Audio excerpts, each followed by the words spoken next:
Hey everybody, welcome to Chatting with Chops, or welcome back. So glad to have you. Today we're going to try and see if we can make some brioche buns.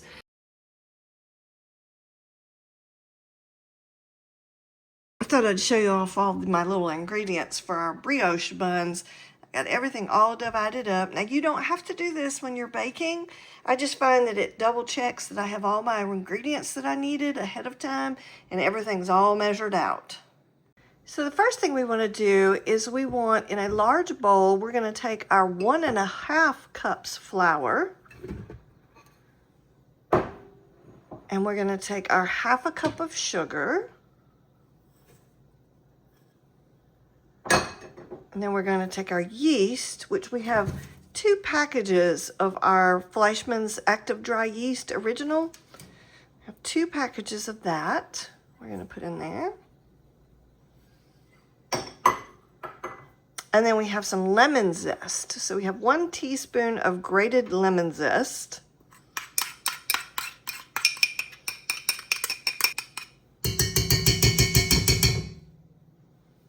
And then the last thing we need is our salt. So we have 1/2 teaspoon of salt. Okay, and then I'm just going to whisk that together a little bit.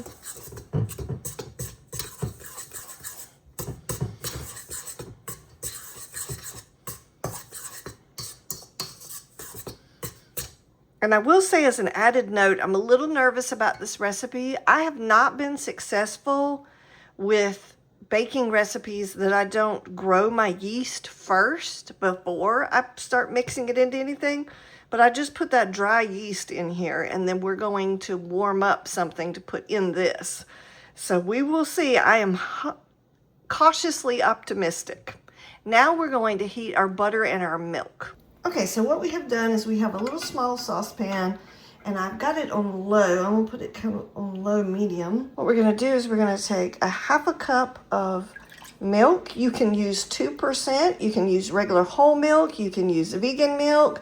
I'm using evaporated milk. And then we're gonna take 2/3 cup of cut up butter. Oh goodness.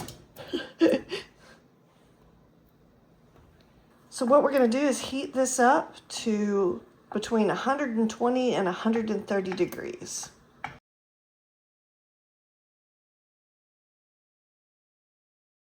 All right, so the next step we need to do is take our milk and our butter mixture, and we're going to pour that into our dry. Hope for the best.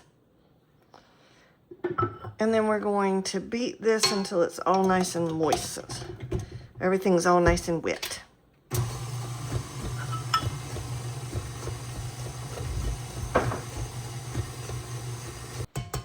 Add 4 large eggs.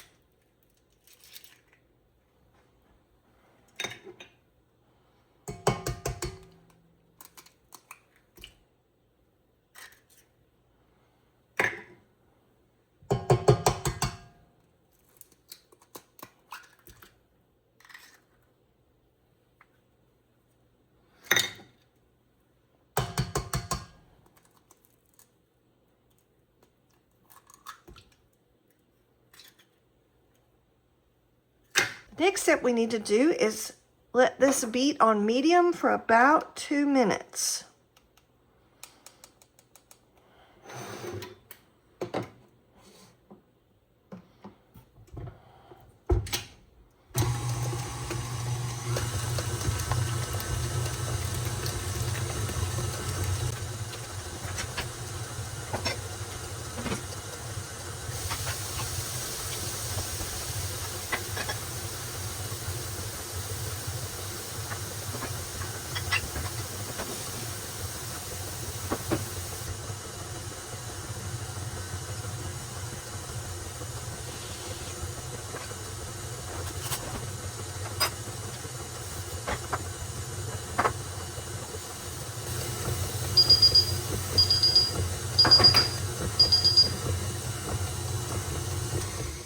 All right, now the next thing we need to do is add 1 more cup of flour to our mixture.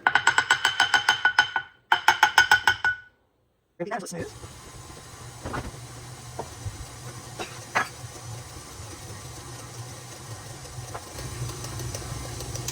Okay, I want to take, oh goodness. I want to take a spatula and just scrape the sides here real quick. We got a little bit of flour that's stuck on the sides. I don't want to miss that. Okay. And then we need to stir in our remaining flour, which we have 1 more cup of flour to stir in.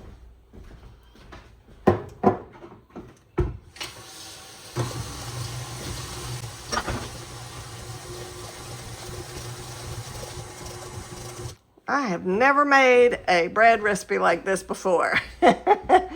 So the next thing we need to do is spoon this into our greased bowl.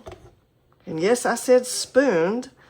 I'm going to get all this off of my beater first. I don't want to miss out on any of this. And then I'm going to take, let's get you out of the way. All right, and then I'm going to take my spatula and just get this extra little bit of dough, get this extra bit of flour off the edge. Make sure there's nothing stuck on the bottom. That is very sticky, and it clearly says in the recipe, do not knead this dough. All right, so let's see if I can get this in my, oh, this is heavy. Okay, let's see. It's telling me I need to turn it so that the top is greased. Okay. I'm trying to give it a little bit of form here. There we go. There we go. I'll just be on the safe side. I'll spray a little extra on top. Okay. And now what we're going to do is we're going to cover this up and let it rise for about an hour. And it is nice and humid and hot here where I am. So we're just going to let it rest and rise. I was trying to see if I can make it look a little prettier on top. Okay, here we go. All right. Let's set our timer for an hour. We'll come check it then. Okay, so it's been about an hour, and let's see, it is definitely a warm place, so let's see how it looks. I'm a little bit concerned because it does not look like it's risen any. You know how I was telling you guys that as part of the recipe, you're supposed to just pour the yeast in with the dry ingredients and then put the heated milk and butter in, and I just am concerned. But we'll keep going and see what happens. The next step we're supposed to do is stir this down, which I don't know how you stir dough down, but we're going to do that. And I think what I'm going to do is I'm just going to move it around a little bit, just giving it an opportunity to be in a different space.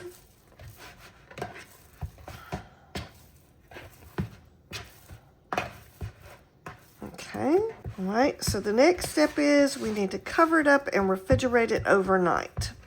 So I'm just going to take my greased bowl and I'm going to set my towel over the top of it. I don't really like to use saran wrap in case it does decide to rise past the saran wrap, then it's stuck. So we're going to just stick this in the refrigerator overnight, and I will bring you back tomorrow and we'll see what happened. All right, so little Brioche Buns dough has been sitting in the refrigerator overnight. I just pulled him out, and the recipe says the next thing we need to do is punch down the dough. I am still a little bit concerned about the whole yeast process, but yeah, see, there's not really a whole lot of punching that down. That is really, really cold. It also says to roll him out onto a floured surface. So let's see if we can get him out of the bowl.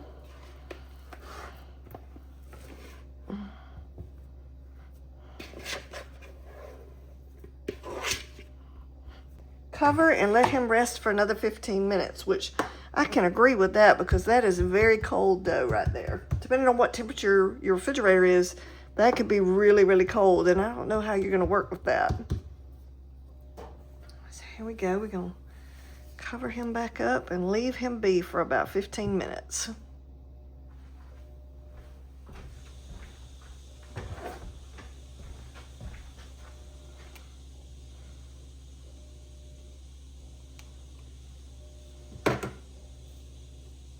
All right, so we've let it sit here for 15 minutes and kind of rest.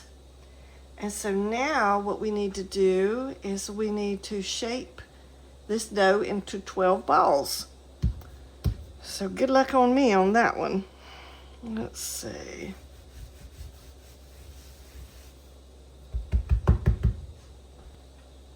All right, let's just try. We're gonna try our luck with using a pizza cutter to cut this.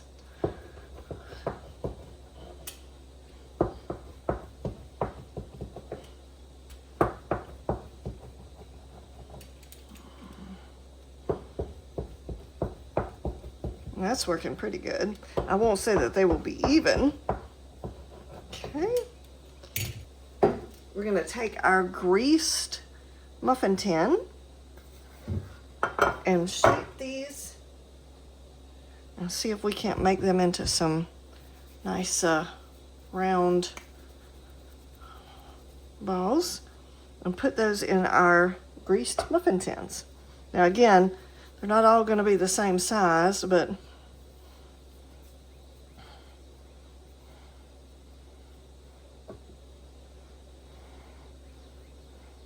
we'll kind of makeshift it a little bit here. And I don't have any idea how much these are going to rise, so this might be a fun little experiment of seeing.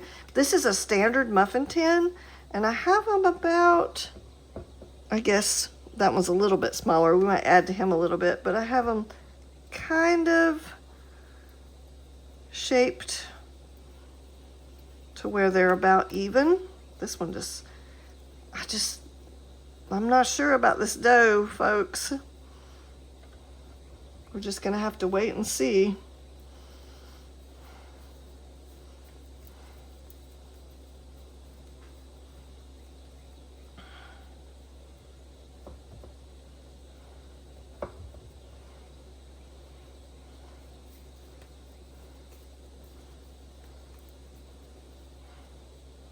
Might be the best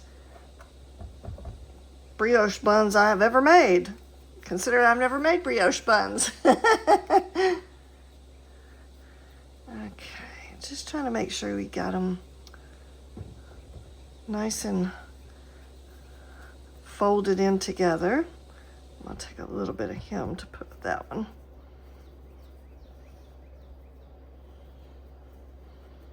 Okay.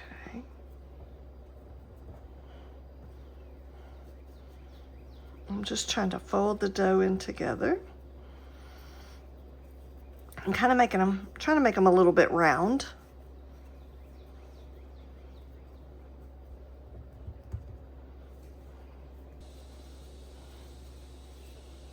All right, so now what we want to do, let's get him in there. And then we're going to take our cloth and we're going to cover these guys for about an hour so that they can rise again, which we'll see how that goes. All right, so we've let them sit here for an hour. They look like they might have rose a little bit. The next thing we need to do is take an egg, and I've scrambled it a little bit, and then we're gonna put some egg wash on top of our rolls to give them a beautiful brown color when they cook. The oven is preheating to 375 right now. And then what we're gonna do when we finish the egg wash is we're gonna cook these for about 15 to 20 minutes until they're just a beautiful golden brown. I just want to make sure I get plenty of this egg wash on there. I want that beautiful brioche golden color that you get.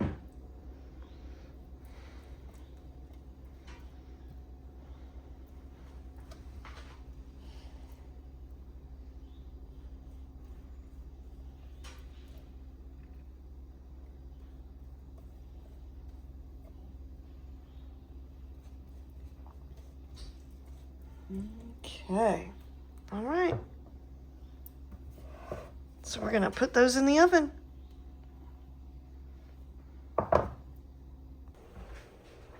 Well, here they are. I cooked them for the 20 minutes. 15, they still were kind of pale. So I've cooked them for the full 20 minutes and they look really good. They did puff up a little bit, which is nice. So I'm gonna go ahead and take them out of the pan and let them sit and cool on this wire rack. You can see some of them kind of were overfilled, so I'll have to remember that next time. And they're a little bit darker on the bottoms than I would like, but again, you can always do tweaking later once you get better at the recipe.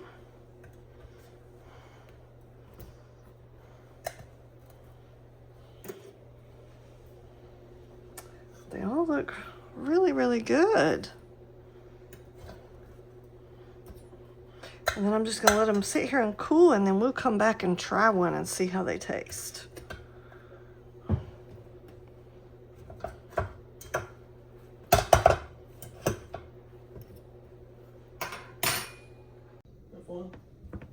All right, so we've just let them sit here and cool on the counter for a few minutes. Like I said, it definitely is cooked a little more on the bottom than I would like, but I've got a beautiful golden brown on the top, and that is just gorgeous. You can see where the dough didn't really pull together on this one because it's one of the smaller ones. That is just a beautiful, nice, flaky dinner roll. So, hope you like this video. Please like and subscribe, and I will catch you on the next bake.